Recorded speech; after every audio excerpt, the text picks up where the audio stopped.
पिछली दफा मैंने आपको नूह की कहानी सुनाई। क्या आपको याद है कि नूह और उसका खानदान किस तरह एक नई जमीन पर रहने लगे? अब बहुत साल गुजर चुके थे। बहुत सारे बच्चे दुनिया में पैदा हो चुके थे और वो भी बढ़ते बढ़ते बड़े हो गए और उनके भी बच्चे पैदा हो चुके थे। अब बहुत ज्यादा लोग इस सरजमीन में रहते थे। खुदा चाहता था कि वो पूरी दुनिया में फैल जाएं, लेकिन लोगों का एक फर्क मंसूबा था। उन्होंने एक दूसरे से कहा, आओ हम यहाँ एक शहर बनाएं। आप उन आदमियों को देखें, वो मट्टी और भूसे से ईंटें बनाने में बहुत मसरूफ हैं। इन ईंटों से वो ना सिर्फ अपने घर और उस बड़े शहर को बना रहे थे, बल्कि वो एक बहुत ही ऊंचा बुर्ज भी बनाना चाहते थे।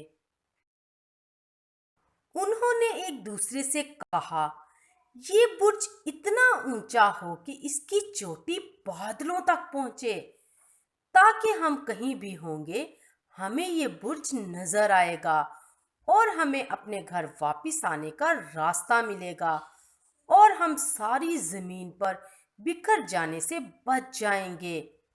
ओहो, ये मंसूबा खुदावंद के मंसूबे से बिल्कुल फर्क है। खुदावंद चाहता है कि पूरी दुनिया लोगों से भर जाए। तो अब क्या होगा?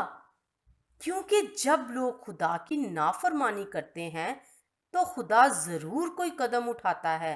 वो अपना इरादा नहीं बदलेगा।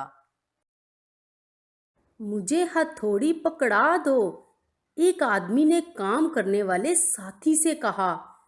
क्या? तुम क्या कह रहे हो? कुछ समझ नहीं आती। हथौड़ी? मुझे हथौड़ी चाहिए। लेकिन उसके साथी ने उसको आरी पकड़ा दी। वो दोनों बहुत परेशान नजर आ रहे थे। आरी नहीं, हथौड़ी चाहिए, हथौड़ी। लेकिन दूसरा आदमी सिर्फ अपने कंधों को झुकाते हुए उसको हैरत से देखता है। वो सोच रहा है कि कुछ समझ नहीं आती कि तुम क्या कहना चाहते हो। तो ये क्या हो रहा है? हकीकत में खुदा ने ये सब कुछ देख लिया था और वो सब कुछ जानता भी है। उसने कहा, ये सारे लोग सिर्फ एक ही जुबान बोलते हैं और अब वो अपनी ही मर्जी से मिलकर काम करेंगे। मैं इनकी जुबान में इख्तलाफ डालूंगा और यहाँ पर यही हो रहा है। इन लोगों के चेहरे देखें, अब वो एक दूसरे की बातें नहीं समझ पा रहे हैं। ये कैसे हो सकता है कि वो मिलकर एक ही बड़ा काम करें? अब सब लोग बड़ी उलझन में नजर आते हैं। वो लोग जो एक दूसरे की बोली अभी तक समझते हैं, इकट्ठे होकर कहते हैं, हम इकट्ठे रहें क्योंकि हम एक दूसरे की बातें तो समझ सकते हैं। हम किसी और जगह जाकर रहें। देखें, वो अपना सामान बैलगाड़ियों पर रखकर जा रहे हैं। कुछ और लोग कहते हैं, लेकिन हम किसी फर्क जगह जाएंगे क्योंकि हम इनकी बोली नहीं समझ सकते। इसी तरह लोगों के अलग अलग ग्रोह फर्क फर्क जगहों पर जा रहे हैं, जमीन के कोने कोने तक, जैसा खुदा चाहता था। क्या अभी आप समझ गए हैं कि खुदा की फर्मा बरदारी शुरू में करना बहुत ही बेहतर है, क्योंकि खुदा अपना बनाया हुआ मंसूबा जरूर पूरा करेगा। उन लोगों की नाफरमानी की वजह से हमें भी तकलीफ होती है। जब कभी हमारी मुलाकात किसी और मुल्क से आने वाले लोगों से होती है तो हमें मुश्किल पेश आती है, क्योंकि हम एक दूसरे की बात नहीं समझ पाते। लेकिन खुदा बहुत रहम दिल है। वो आसमान में रहता है और चाहता है कि हम इंसान भी उसके साथ वहां हों। क्या आपको मालूम है कि बाइबल मुकद्दस में क्या लिखा है?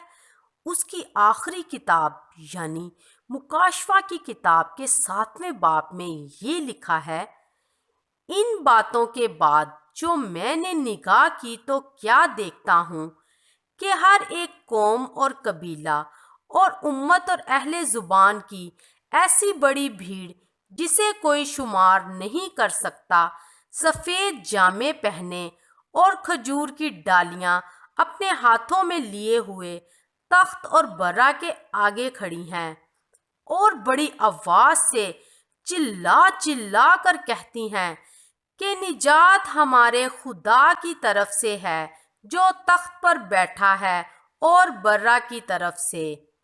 آسمان میں ایک بار پھر صرف ایک ہی زبان ہوگی اور سب لوگ جو خدا کے ہیں ایک ہی آواز سے مل کر اس کی تعریف کریں گے۔